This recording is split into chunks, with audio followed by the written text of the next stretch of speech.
Definitely, that was a great report. So let's all welcome Her Excellency Mrs. Paramita Tripathi, Ambassador of India to the State of Kuwait. It's really a pleasure, Your Excellency, to have you in Good Morning Kuwait and the Ministry of Information and Kuwait TV. Assalamu alaikum, Mr. Dashti. It's a pleasure that I am back in this studio, and I'm looking forward to have a great conversation with you, and thank you for the audience for your participation and attention. Bahut shukriya. Shukriya, namaskar. Namaskar. So, Your Excellency, you are an ambassador of a great, strong, almost continent, not just a country. If you want to describe it, what would you say? You're absolutely right, Mr. Dashti. India is not only a country, a state, a political state, but it is a living civilization. Indeed. It has been continuously thriving over thousands of years. And the richness, the heritage of India is overwhelming at times for those who are seeing it for the first time. The diversity of India is also amazing.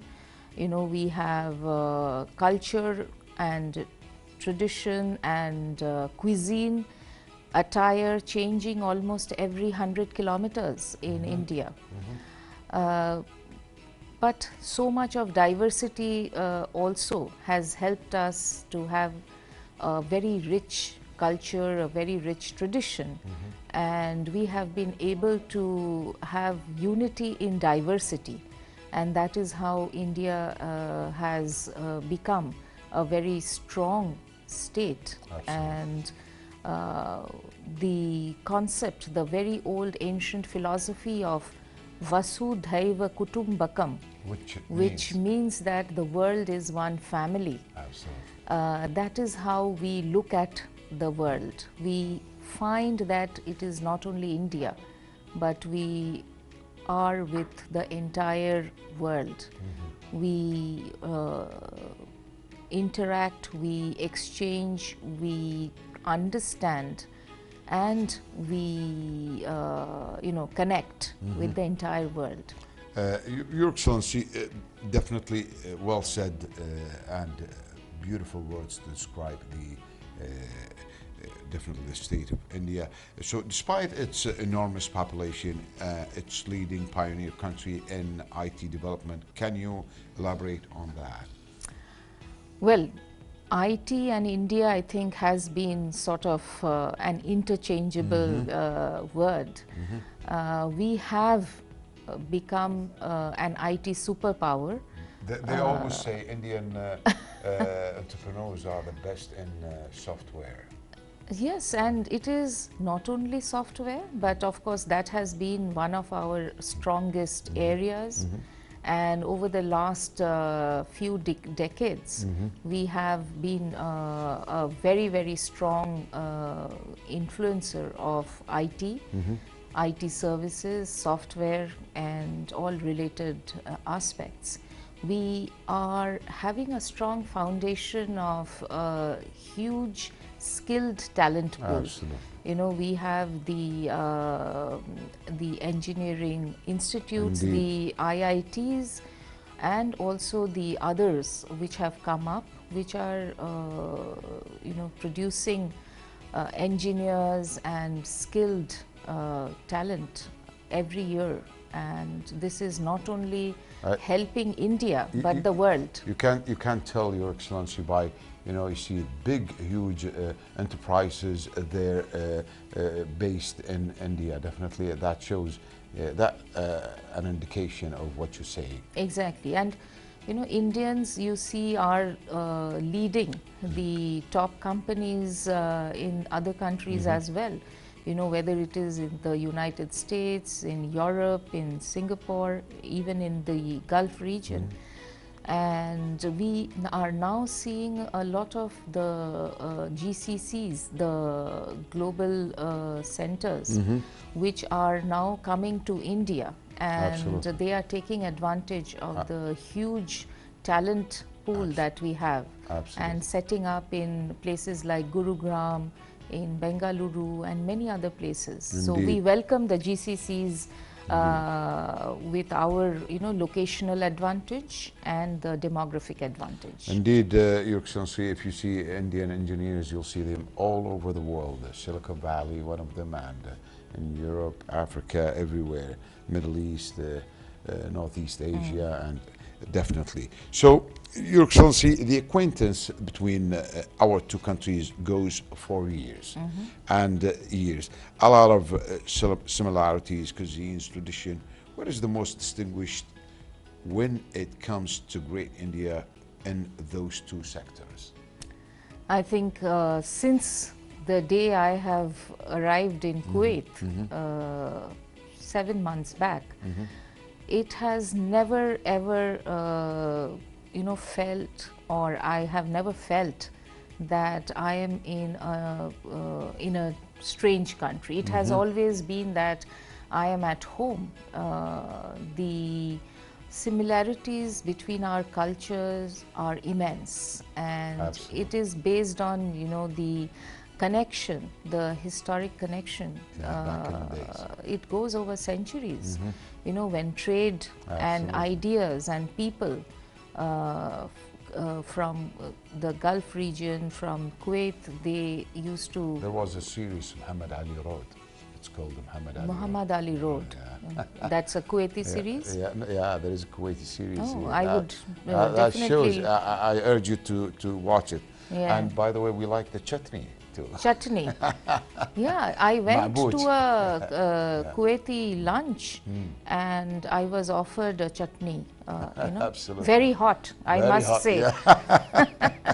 Chawal, definitely. Yeah, it's rice the main is course. one of our biggest produce. Indeed. Is rice, and we have made a lot of advances in agriculture, which is the backbone of our economy.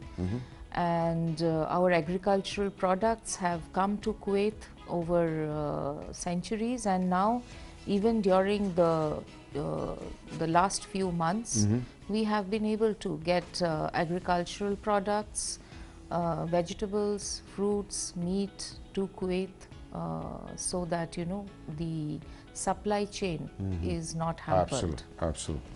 Definitely. Your Excellency, can you tell us about some of the festival, known, especially recently there were the Mango Festival? So when you talk about festival, I think India and festival are like the words come together. We have the Mango Festival we have had in June, and the mangoes are called the king of fruits in India. It's only during the summer that we get it, and each and every part of the country has a different type of mango, and they compete in taste, and it's the fruit. Everyone would claim that our variety is the best. Yeah.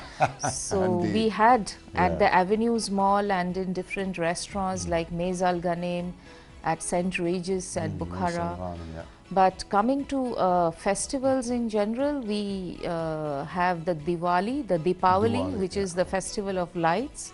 And it was inscribed in the intangible cultural heritage of UNESCO last year. Wow. And I congratulate Kuwait also for having the Diwania inscribed in the UNESCO intangible cultural heritage. So we have traditions. What has struck me when I meet people at the Diwaniyas is the strong family that exists both in India and in Kuwait. So I think this is something which we need to look at more and more. Respect for elders, the strong family bonds, and the ethics. The ethics. So India and Kuwait, we need to look more and more at these shared traditions and cultural heritage. Indeed. Your Excellency, economically, the country can stand or stands on its own, depending on its natural resources. How far is this fact true? Well, India has been a very, very fortunate country that it has always been blessed with very, very conducive weather and soil, and it has been an agricultural superpower in the olden days. Unfortunately, due to some events of history, we became dependent on imports. But the agricultural revolution, which is called the Green Revolution, we could have in the early 70s, and that has made us self-reliant mostly in all the agricultural products. We are the largest producers and exporters of rice, milk, many types of fruits like banana and other things. So it's not that we are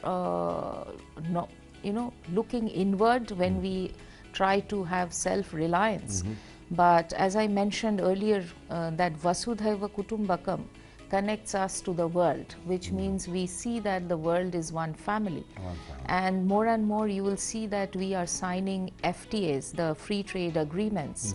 In the last decade or so, we have signed 18 free trade agreements. Yeah, that's a lot. Personally, I was involved in the ones with Australia and New Zealand, and with the Gulf countries we have had with Oman. So India is very much connected to the world. To the world, definitely. Definitely, that's a huge network of relationship, international relationship. Unfortunately, we are out of time, Your Excellency, but definitely there is a question, a persistent question, everybody wants to know. In general, what are the facilities or services that the embassy provide for the Indian community here in Kuwait or abroad? When I talk about the Indian community, I have to say that I am very proud of the Indian community in Kuwait. They are a role model for, and not only the largest expatriate community, but they are contributing to the economy, to the society of this country. And wherever I go, I am always hearing from the Kuwaiti friends that how much they appreciate the Indian community. So I really thank all of you, dear members of the Indian community, for being law-abiding, peaceful and so productive. And we have all sorts of services. We collaborate with the Indian community for plantation drives, for blood donation camp. We had one at Adan Hospital on Friday, and Ahmadi governor himself was the chief guest, and he donated blood, and we had almost 200 Indian nationals who donated blood. Amazing. So a blood donation camp, and then we also believe in fitness and health. So we are doing the yoga festival now. It is coming up on 19th, 20th and 21st. We have a 3-day yoga festival. And on 20th, early in the morning at 5 o'clock, we have the yoga festival at Boulevard Cricket Stadium in Salmia. So I would invite all to join us to do yoga and to invest in ourselves, in our fitness. That is not only our physical fitness, but also our mental health. Absolutely. Your Excellency, any last message you would like to convey for our viewers, to all Kuwaitis and Indians? And to all viewers, I would like to thank you for watching this show, and for giving your attention to what I am saying. And I am so happy to be here as the ambassador of India in this very beautiful country. Thank you. And I really would like to strengthen our relations, the very age-old relations between our two countries, and my priority is to increase trade, investment, tourism, and also the welfare and well-being of the Indian community. Indeed. So thank you so much. And definitely it's a beautiful conversation, Your Excellency, and unfortunately, you know, good times passes very fast. I really enjoyed, Yeah. Mr. Dashti, being you. on your show. Thank you. And thank you to KTV2 for inviting me today. It's an honor. Thank you so Thank much. you. Thank you. Namaskar. Namaskar, hamara meherbani hai.